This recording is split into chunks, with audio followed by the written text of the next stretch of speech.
Rao and Sons, K. Ramchandra Rao and A. Gangabai, H. Krishnamurti ಇವರ ಸ್ಮಾರಕವಾಗಿ ಶೇಷತತ್ವ ಎನ್ನುವ ಒಂದು ವಿಷಯದ ಬಗ್ಗೆ ಪಂಡಿತ ಭೀಮಸೇನಾಚಾರ್ಯ ಆತನೂರ್ಕರ್ ಇವರು ಜಯತೀರ್ಥ ವಿದ್ಯಾಪೀಠದಲ್ಲಿ ಅಧ್ಯಯನ ಮಾಡಿ ಸ್ವಾಮಿಗಳಲ್ಲಿ ಸುಧಾಮಂಗಲವನ್ನು ಮಾಡಿದವರು. ನಮ್ಮ ಬೆಂಗಳೂರಿನಲ್ಲಿ ಅವರಿಗೆ ಟಿ ವಿ ಭೀಮಸೇನಾಚಾರ್ಯರಂತೆ ಹೆಸರು. ಟಿ ವಿಯಲ್ಲಿ ವಿಶೇಷವಾಗಿ ಸಂದರ್ಶನಗಳನ್ನು ಕೊಡ್ತಾ ನಿತ್ಯದಲ್ಲಿಯೂ ಪಾಠ ಪ್ರವಚನ ಉಪನ್ಯಾಸಗಳಲ್ಲಿ ತಮ್ಮನ್ನು ತೊಡಗಿಸಿಕೊಂಡಿದ್ದಾರೆ.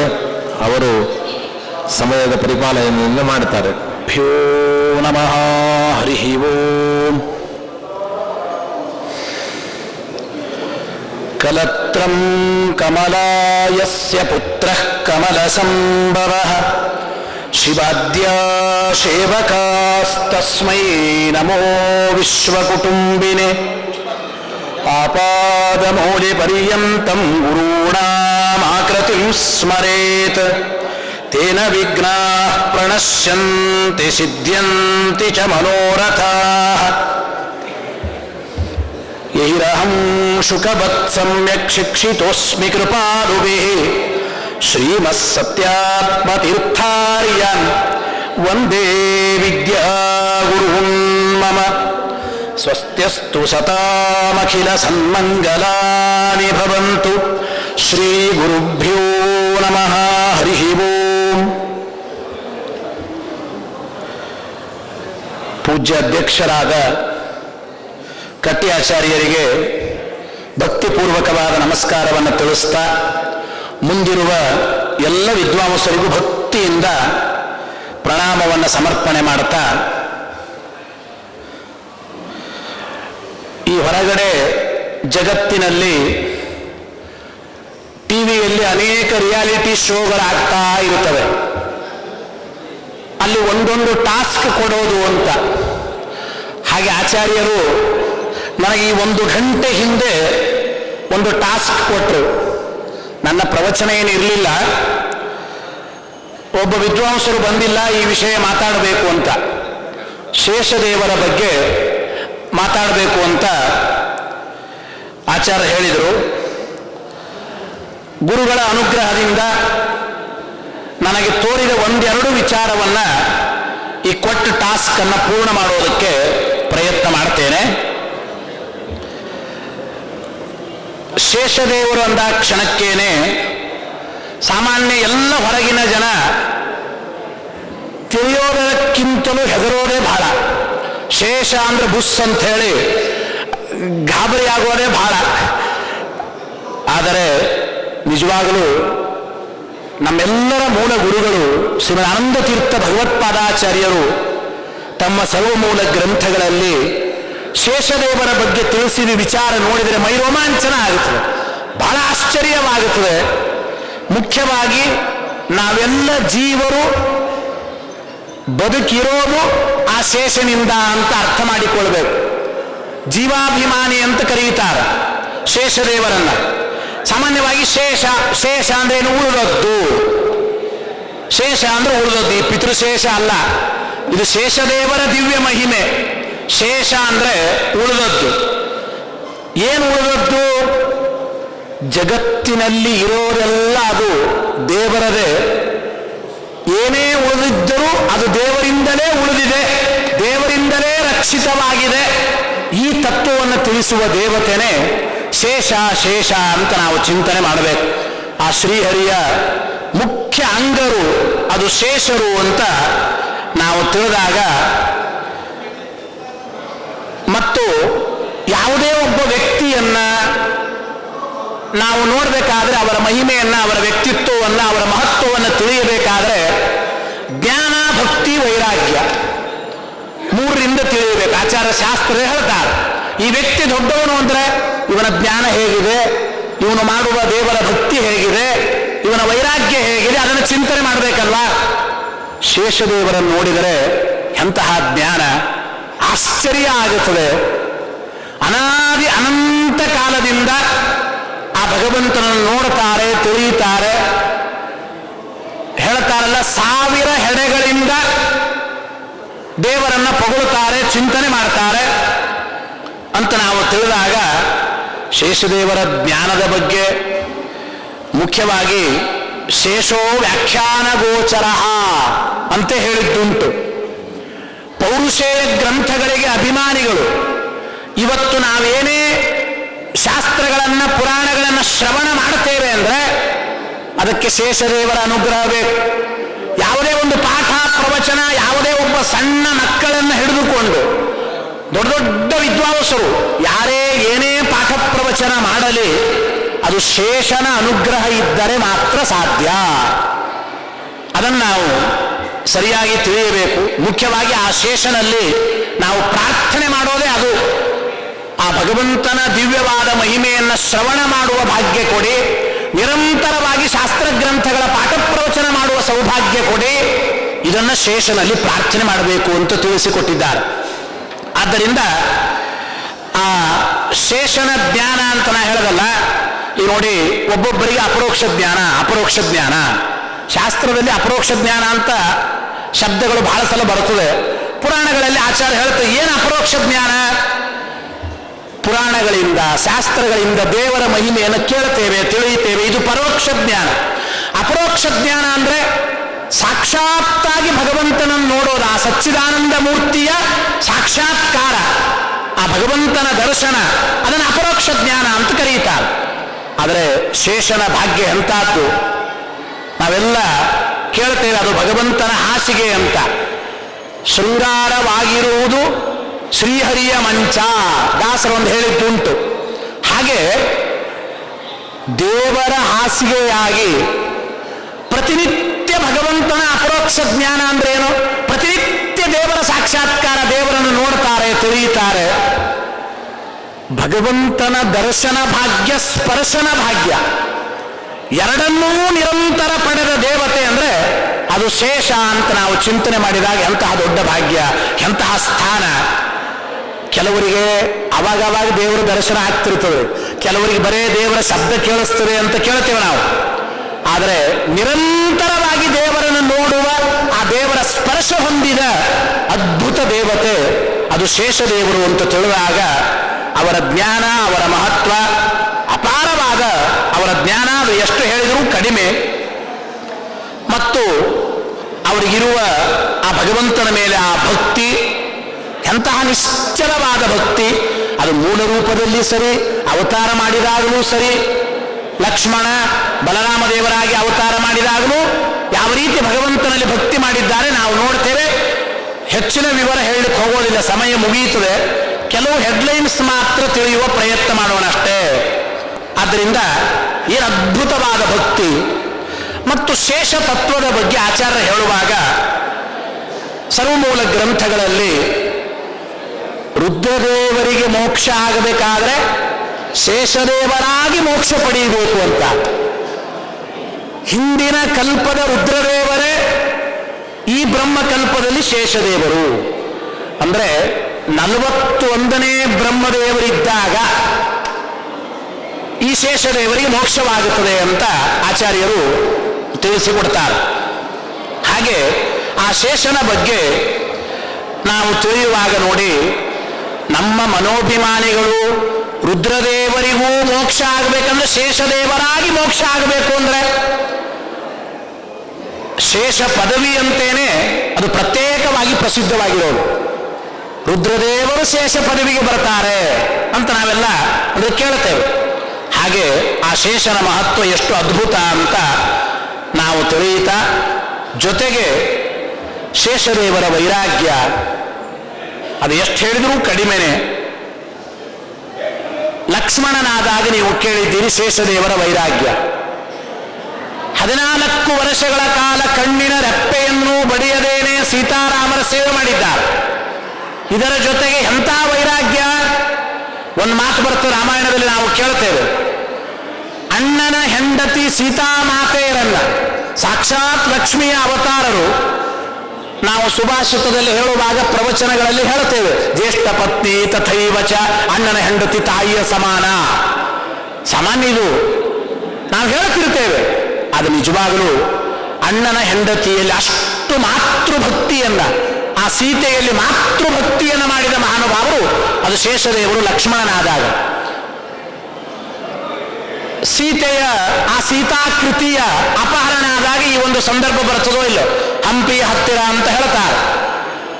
ಸೀತೆಯ ಅನೇಕ ಆಭರಣಗಳನ್ನು ನೋಡಿ ಇದು ಸೀತೆಯ ಆಭರಣನ, ಇದು ನೋಡ್ರಿ ಅಲ್ಲೆಲ್ಲ ವಿಚಾರ ಮಾಡುವಾಗ ಆ ಲಕ್ಷ್ಮಣ ಹೇಳಿದ ಒಂದು ಮಾತು ಏನು ವೈರಾಗ್ಯ. ಸೀತಾದೇವಿಯರನ್ನ ಪ್ರತಿನಿತ್ಯ ನಾನು ನಮಸ್ಕಾರ ಮಾಡುತ್ತೇನೆ, ಸೀತಾದೇವಿಯರ ಪಾದ ಮಾತ್ರ ನೋಡಿದ್ದೇನೆ, ಇಡೀ ಸೀತೆಯ ಪಾದದ ಮೇಲಿನ ಯಾವ ಅವಯವ ಯಾವ ಶರೀರವನ್ನು ನಾನು ನೋಡಿಲ್ಲ ಅಂತ. ಅಲ್ಲಿ ತಿಳಿಯುವಾಗ ಒಂದು ಮಾತು ಬರುತ್ತದೋ ಇಲ್ಲೋ, ನಾಹಂ ಜಾನಾಮಿ ಕೇಯೂರೆ ನಾಹಂ ಜಾನಾಮಿ ಕುಂಡಲೆ ನೂಪುರೇ ತ್ವಭಿಜಾನಾಮಿ ನಿತ್ಯಂ ಪಾದಾಭಿವಂದನ. ಏನು ಅದ್ಭುತವಾದ ಮಾತು ಅಂದ್ರೆ ಆ ಶೇಷದೇವರ ವೈರಾಗ್ಯದ ದೃಷ್ಟಿಯನ್ನು ಚಿಂತನೆ ಮಾಡಿ. ಇದರಿಂದ ಸೀತೆಯ ಯಾವ ಕೈ ಆಭರಣಗಳು ಬಳಿ ಅದು ಇದು ಯಾವುದು ಗೊತ್ತಿಲ್ಲ, ಕಾಲಿನ ಗೆಜ್ಜೆ ಮಾತ್ರ ಗೊತ್ತು. ಕಾಲಿನ ಗೆಜ್ಜೆ ಯಾಕೆ ನೋಡಿದ್ದಿ? ನಿತ್ಯಂ ಪಾದಾಭಿವಂದನ. ಪ್ರತಿನಿತ್ಯ ಸೀತೆಯರ ಪಾದಕ್ಕೆ ನಮಸ್ಕಾರ ಮಾಡೋದ್ರಿಂದ ಗೆಜ್ಜೆ ಮಾತ್ರ ನಾನು ಗುರುತು ಹಿಡಿಯಬಲ್ಲೆ ಅಂತ ಈ ಲಕ್ಷ್ಮಣನಾದಾಗ ಅಂತಾರೆ. ಅಂದ್ರೆ ಎಂತಹ ವೈರಾಗ್ಯ ಅಂತ ನಾವು ಚಿಂತನೆ ಮಾಡಬೇಕು. ಇದರ ಜೊತೆಗೆ ಶೇಷದೇವರು ಅಂದ್ರೆ ಭಗವಂತನ ಹಾಸಿಗೆ. ಸಾಮಾನ್ಯವಾಗಿ ಹಾಸಿಗೆ ಅಂದ್ರೆ ಮೆತ್ತಗಿರಬೇಕು ಅಂತಾರೋ ಇಲ್ಲ, ಬೆಡ್ ಮೆತ್ತಗಿರ್ಬೇಕು ಚೆನ್ನಾಗಿ. ಶೇಷಶಾಹಿ ಅಂತೆ ದೇವರಿಗೆ ಹೆಸರು. ಅದಕ್ಕೆ ಜೀವನದಲ್ಲಿ ಮೊದಲು ನಾವು ಮೆತ್ತಗಾದರೆ ಮೇಲು ಬರುತ್ತೇವೆ ಅಂತ ಅರ್ಥ. ಶೇಷ ಯಾವಾಗಲೂ ಬಾಗೇ ಇರ್ತಾನೆ, ಬಾಗೇನೆ ಹೊಡೆಯೋದು ದುಷ್ಟರಿಗೆ. ಹಾಗಿದ್ದ ಹಾಗೆ ಬಾಗಿ ಇರಬೇಕು, ತಗ್ಗಿ ಇರಬೇಕು, ಮೆತ್ತಗಿರಬೇಕು ಜೀವನದಲ್ಲಿ. ಅಂದಾಗ ಮಾತ್ರ ಏನಾದರೂ ದೊಡ್ಡ ಪದವಿಯನ್ನು ಹೊಂದೋದಕ್ಕೆ ಸಾಧ್ಯ ಎಂಬ ಮಾತನ್ನು ನಾವು ಚಿಂತನೆ ಮಾಡಬೇಕು. ಈ ಶೇಷದೇವರ ಬಗ್ಗೆ ಮೂಲ ರೂಪದ ಬಗ್ಗೆ ಶ್ರೀನಿವಾಸ ಕಲ್ಯಾಣದಲ್ಲಿ ನಮಗೆಲ್ಲ ಕಥೆ ಗೊತ್ತು. 3ನೇ ಯುಗ ದ್ವಾಪರ ಯುಗದಲ್ಲಿ ಈ ಪರ್ವತಕ್ಕೆ ಇವತ್ತೆಲ್ಲ ನಾವು ಕೂತಿದ್ದೇವೆ. ಇವತ್ತಿಡೀ ಜಗತ್ತಿನ ಜನ ತಿರುಪತಿಗೆ ಬರ್ತಾರೆ ಅಂದ್ರೆ ಇದು ಶೇಷಾಚಲ, ಈ ಶೇಷದೇವರ ಸ್ಥಾನ. ಇಡೀ ಬೆಟ್ಟವೇ ಶೇಷದೇವರೇ ಈ ತಿರುಮಲ ತಿರುಪತಿಯ ಬೆಟ್ಟವಾಗಿ ಇದ್ದಾರೆ. ಇಲ್ಲಿ ನಾವೆಲ್ಲ ಕಥೆ ಕೇಳ್ತೇವೆ. ವಾಯುದೇವರ ಹತ್ರ ಅವರು ಪ್ರಾರ್ಥನೆ ಮಾಡಿದ್ದಾರೆ. ಅದು ವಾಯು ಜೀವೋತ್ತಮತ್ವದ ಸಮರ್ಥನೆಗಾಗಿ ಒಂದು ಪ್ರಸಂಗ ಸರಿ. ಆದರೆ ಶೇಷದೇವರು ವಾಯುದೇವರಲ್ಲಿ ಅವರು ಮಾಡಿದ ಪ್ರಾರ್ಥನೆಯಿಂದ ಇಡೀ ಜಗತ್ತಿನ ಜನರಿಗೆ ತಿಳಿಸುವ ತತ್ವ ಏನು ಅಂದ್ರೆ, ಆದಷ್ಟು ನಮಗೆ ಅಹಂಕಾರ ಕೊಡಬೇಡ. ದೇವರಲ್ಲಿ ಇದನ್ನು ವಾಯುದೇವರಲ್ಲಿ ನಾವು ಕೇಳಬೇಕು. ಕ್ಷಮಸ್ವ ಮಮ ದೌರಾತ್ಮ್ಯಂ. ಶ್ರೀನಿವಾಸ ಕಲ್ಯಾಣದಲ್ಲಿ ವಾಯುದೇವರಿಗೆ ಶೇಷನ ಪ್ರಾರ್ಥನೆ, ಸ್ವಾಮಿ ನನ್ನ ಒಂದು ಅಹಂಕಾರವನ್ನು ಕಡಿಮೆ ಮಾಡು. ಅಂದ್ರೆ ಇಡೀ ಜೀವಾಭಿಮಾನಿಯಾದ ಶೇಷದೇವರು ಹರಿವಾಯು ಗುರುಗಳಲ್ಲಿ ಈ ಪ್ರಾರ್ಥನೆಯನ್ನು ನಾವು ಮಾಡಬೇಕು.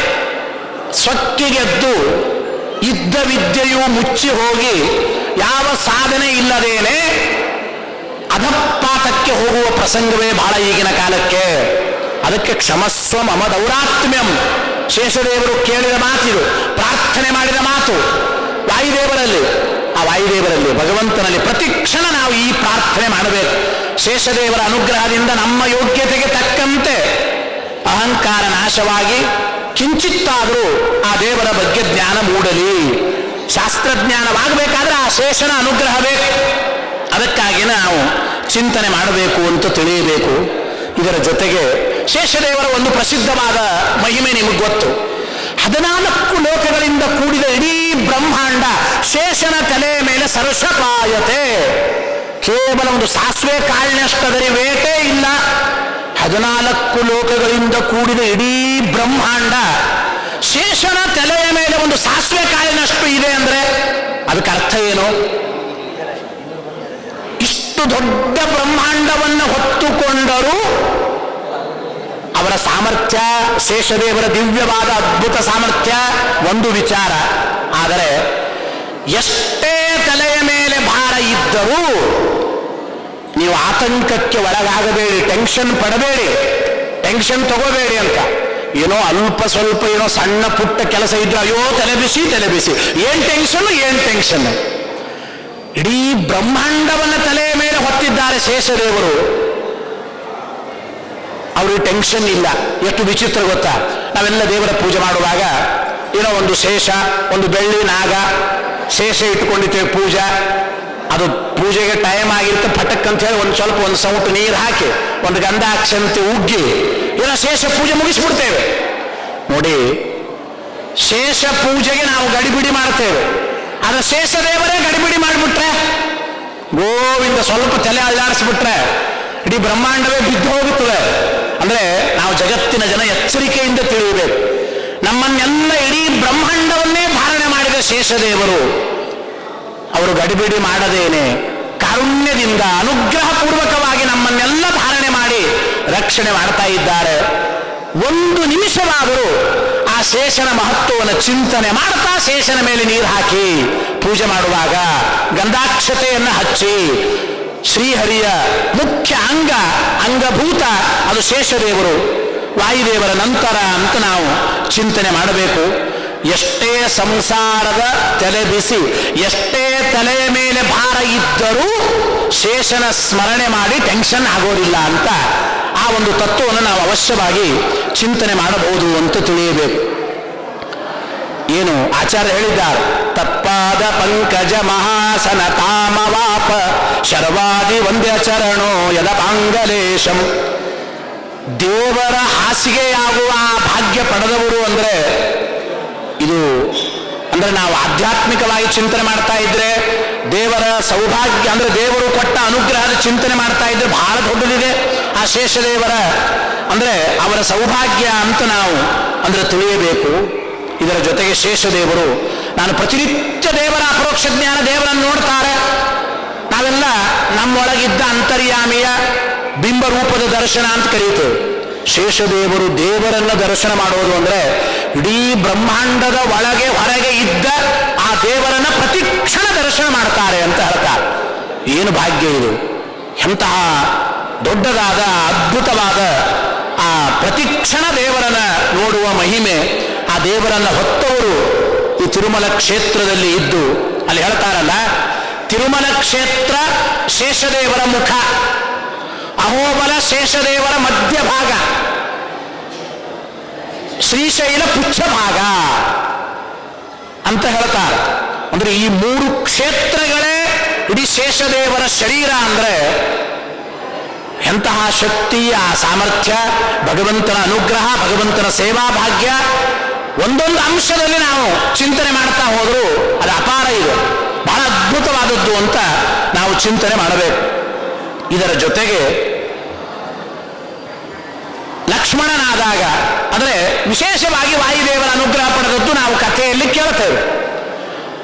ಹನುಮಂತ ದೇವರ ಅನುಗ್ರಹವಾದರೆ ದೇವರ ಅನುಗ್ರಹವಾಗುತ್ತದೆ, ಆ ಭಗವಂತನ ಸ್ಮರಣೆ, ಪರಮಾತ್ಮನ ಆಶೀರ್ವಾದ ಆಗುತ್ತದೆ. ಶೇಷದೇವರೇ ಸಾಕ್ಷಿ. ಅಲ್ಲಿ ಹೇಳ್ತಾರಲ್ಲ ಆಚಾರ್ಯರು, ಸಸ್ಮಾರ ರೂಪಂ ನಿಜಮೇವ ಲಕ್ಷ್ಮಣ.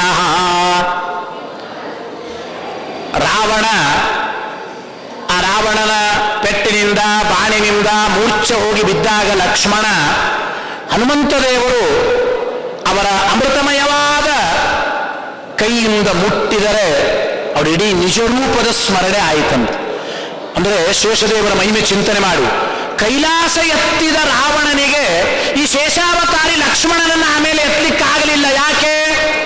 ಅದು ಹನುಮಪ್ಪನ ಒಂದು ಚಿಂತನೆ.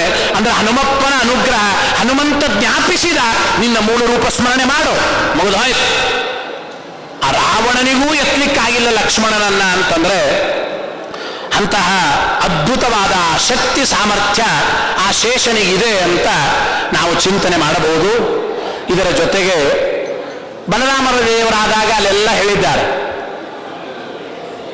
ಶೇಷಾವತಾರ ಅಂದ್ರೆ ಈ ಲಕ್ಷ್ಮಣ ತಮ್ಮನಾಗಿ ಬಂದಿದ್ದ, ಮುಂದೆ ಇದೇ ಶೇಷದೇವರು ಅಣ್ಣನಾಗಿ ಅವತಾರ ಮಾಡಿದರು ಕೃಷ್ಣಾವತಾರದಲ್ಲಿ. ಯಾತಕ್ಕೆ ಅಣ್ಣನಾದರು? ಅನೇಕ ಕಾರಣಗಳನ್ನು ಕೊಟ್ಟಿದ್ದಾರೆ ವಾದಿರಾಜರು ಕೂಡ. ಶಯ್ಯಾಂ ಸ್ವಕೀಯಾಂ ಪುರತಃ ಪ್ರಯಾಣೆ. ರಾಜರು ಬರಬೇಕಾದ್ರೆ ಮೊದಲು ತಮ್ಮ ಸಿಂಹಾಸನ, ಆಸನ, ಹಾಸಿಗೆಯನ್ನು ಕೊಟ್ಟು ಕಳಿಸ್ತಾರೆ. ಹಾಗೆ ರಾಜರಾಜೇಶ್ವರ ರೂಪ ಭಗವಂತ ಭೂಮಿಗೆ ಅವತಾರ ಮಾಡಿ ಬರಬೇಕಾದ್ರೆ ಆ ದೇವರ ಹಾಸಿಗೆ, ದೇವರ ಆಸನ, ಶೇಷದೇವರು ಮೊದಲು ಬಂದಿದ್ದಾರೆ ಅಂತ. ಇನ್ನೂ ಅನೇಕ ಕಾರಣಗಳನ್ನು ನಾವು ಚಿಂತನೆ ಮಾಡೋದಾದ್ರೆ ಅಲ್ಲಿ ನೋಡಿ, ನಾವು ದೇವರ ಪೂಜೆ ಮಾಡಬೇಕಾದ್ರೆ ಸ್ಥಳ ಶುದ್ಧವಾಗಿರಬೇಕು, ಸ್ವಚ್ಛವಾಗಿರಬೇಕು, ವಾತಾವರಣ ಪ್ರಶಾಂತವಾಗಿರಬೇಕು. ಆವಾಗ ಏಕಾಗ್ರ ಚಿತ್ತದಿಂದ ಆ ಭಗವಂತನ ಆರಾಧನೆ ಪೂಜೆ ಮಾಡಲಿಕ್ಕೆ ಸಾಧ್ಯ. ಹಾಗೆ ದೇವಕಿಯ ಗರ್ಭಗುಡಿಗೆ ಭಗವಂತ ಬರಬೇಕಾದ್ರೆ ಆ ದೇವಕಿಯ ಗರ್ಭಗುಡಿಯನ್ನು ಸ್ವಚ್ಛ ಮಾಡುವುದಕ್ಕಾಗಿ ಶೇಷದೇವರು ಮೊದಲು ಬಂದಿದ್ದಾರೆ. ಎಲ್ಲ ತಾಯಂದಿರು ಇದನ್ನು ಚಿಂತನೆ ಮಾಡಬೇಕು. ಶೇಷದೇವರನ್ನು ಭಕ್ತಿಯಿಂದ ಸ್ಮರಣೆ ಮಾಡ್ತಾ ಇದ್ರೆ ನಮ್ಮ ಗರ್ಭಗುಡಿ ಸ್ವಚ್ಛವಾದರೆ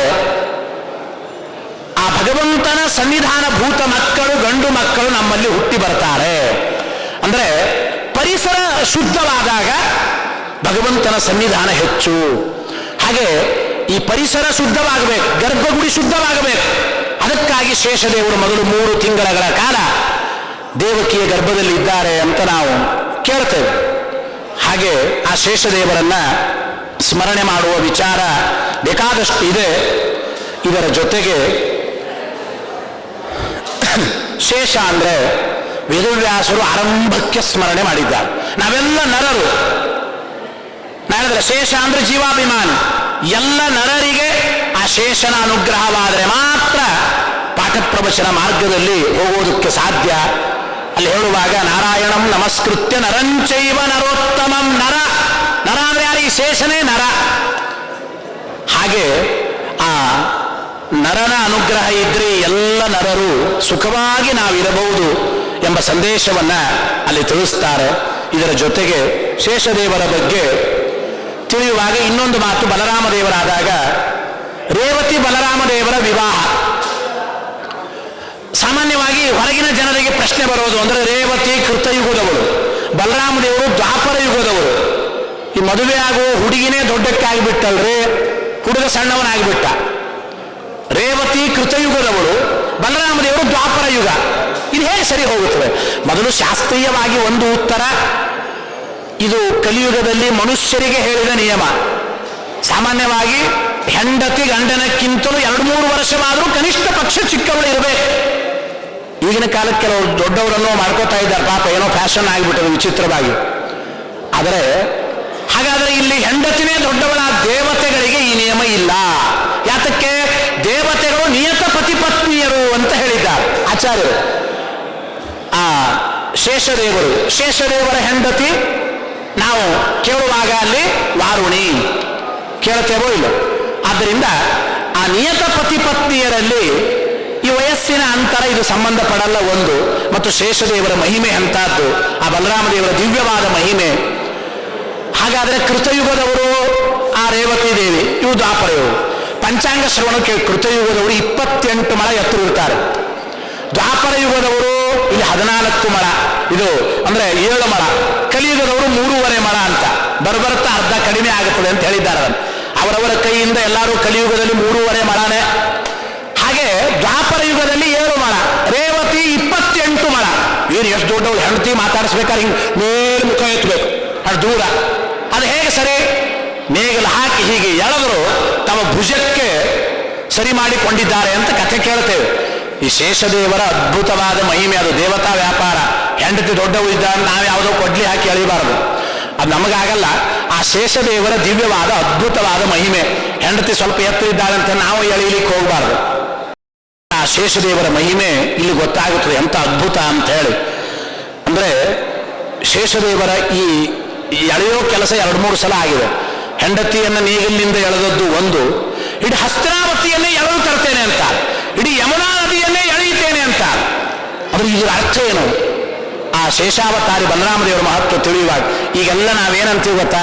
ಅಯ್ಯೋ ಆಚಾರ್ಯ, ಈಗಿನ ಸಮಾಜಕ್ಕೆ ತಕ್ಕಂತೆ ಹೊಂದಿಕೊಳ್ಬೇಕು, ಈಗಿನ ಸಮಾಜಕ್ಕೆ ತಕ್ಕಂತೆ ಹೊಂದಿಕೊಳ್ಬೇಕು ಅಂತ ಅಧರ್ಮದ ಹಾದಿಯಲ್ಲಿ ನಾವು ಹೋಗ್ತೇವೆ, ಧರ್ಮವನ್ನು ಬಿಟ್ಟುಬಿಡ್ತೇವೆ. ಶೇಷದೇವರಂದ್ರೆ ಹಾಗಲ್ಲ.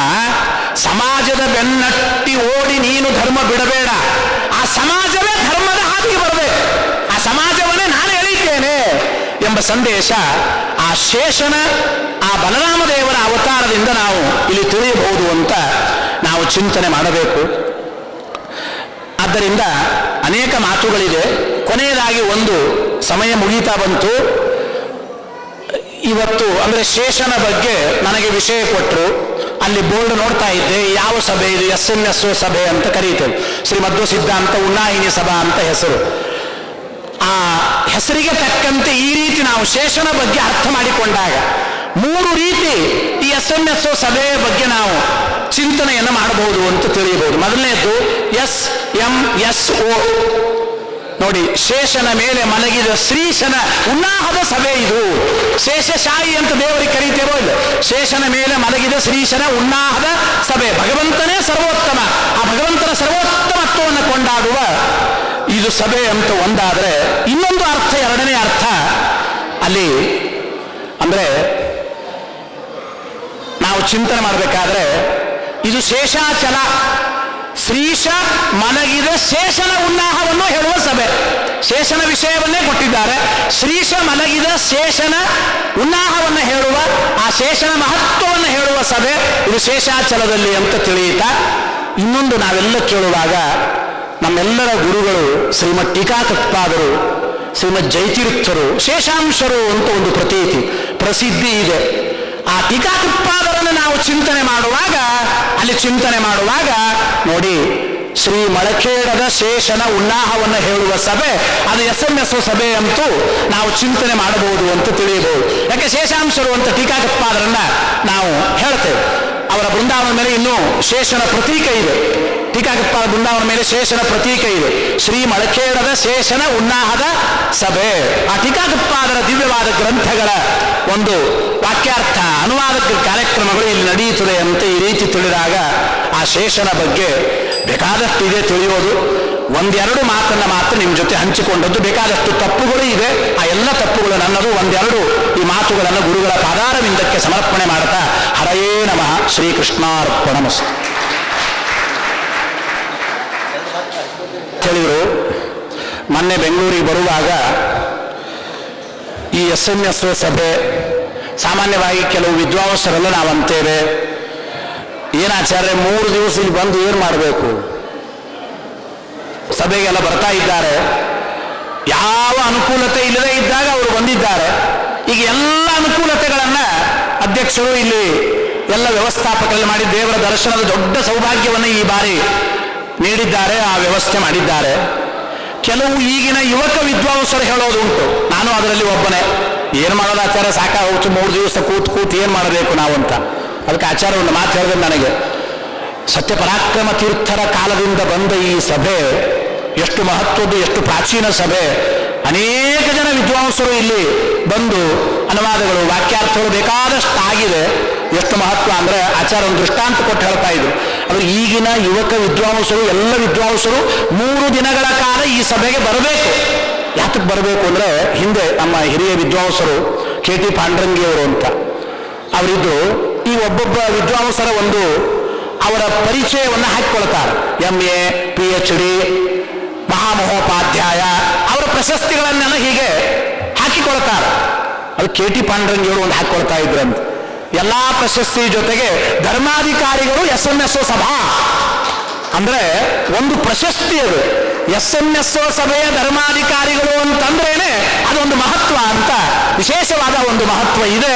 ಅದರಿಂದ ವಿಶೇಷವಾಗಿ ಪ್ರತಿ ವರ್ಷವೂ ವಿದ್ವಾಂಸರು ಇಲ್ಲಿ ಬರಬೇಕು ಅಂತ ಆಚಾರ್ಯರು ಆಗ್ರಹ ಮಾಡಿ ಈ ಸಲ ಅನೇಕ ಜನ ವಿದ್ವಾಂಸರನ್ನ ಹೇಳಿ ಕಳಿಸಿದ್ದಾರೆ. ಇನ್ನೂ ಅದು ಉತ್ತರೋತ್ತರ ಅದ್ಭುತವಾಗಿ ಆಚಾರ್ಯರ ಸಾರಥ್ಯದಲ್ಲಿ ಒಳ್ಳೆ ವ್ಯವಸ್ಥೆಯಿಂದ ಅದು ನಡೀತಾ ಇದೆ. ಅದರಿಂದ ಪ್ರತಿ ವರ್ಷ ಈ ಸಭೆಗೆ ಬರುವ ಸೌಭಾಗ್ಯ ನಮಗೂ ನಿಮಗೆ ಎಲ್ಲರಿಗೂ ಸಿಗಲಿ ಅಂತ ಹೇಳ್ತಾ, ಹರಯೇ ನಮಃ, ಶ್ರೀಕೃಷ್ಣಾರ್ಪಣಮಸ್ತು. K. Kuppurao, CB Sheshagirirao and sons, K. Ramachandrarao, Gangabai, H. Krishnamurthy ಇವರ ಸ್ಮಾರಕವಾಗಿ ನಡೆದ ಶೇಷತತ್ವದ ಉಪನ್ಯಾಸವನ್ನು ಪಂಡಿತ ಭೀಮಸೇನಾಚಾರ್ಯರು ತುಂಬ ಸುಂದರವಾಗಿ ನಡೆಸಿಕೊಟ್ಟಿದ್ದಾರೆ. ಅವರಿಗೆ ಸಭೆಯ ಪರವಾಗಿ ನಮ್ಮ ಪಾಂಡುರಂಗಾಚಾರ್ಯ ರೊಟ್ಟಿಯವರು ಸಭೆಯ ಪರವಾಗಿ ಸನ್ಮಾನ ಮಾಡಬೇಕು ಅಂತ ಕೇಳಿಕೊಳ್ತೇನೆ. ನೀವು ತೆಗೆದುಕೊಳ್ಬೇಕು. ವಿಶೇಷವಾಗಿ ವೇದಿಕೆಯ ಮೇಲೆ ಯಾರು ಅನುವಾದವನ್ನು ಮಾಡಬೇಕು ಅಂತ ಅಪೇಕ್ಷೆ ಪಟ್ಟಿದ್ದೀರಿ ಅವರೆಲ್ಲರೂ ಸರಿಯಾಗಿ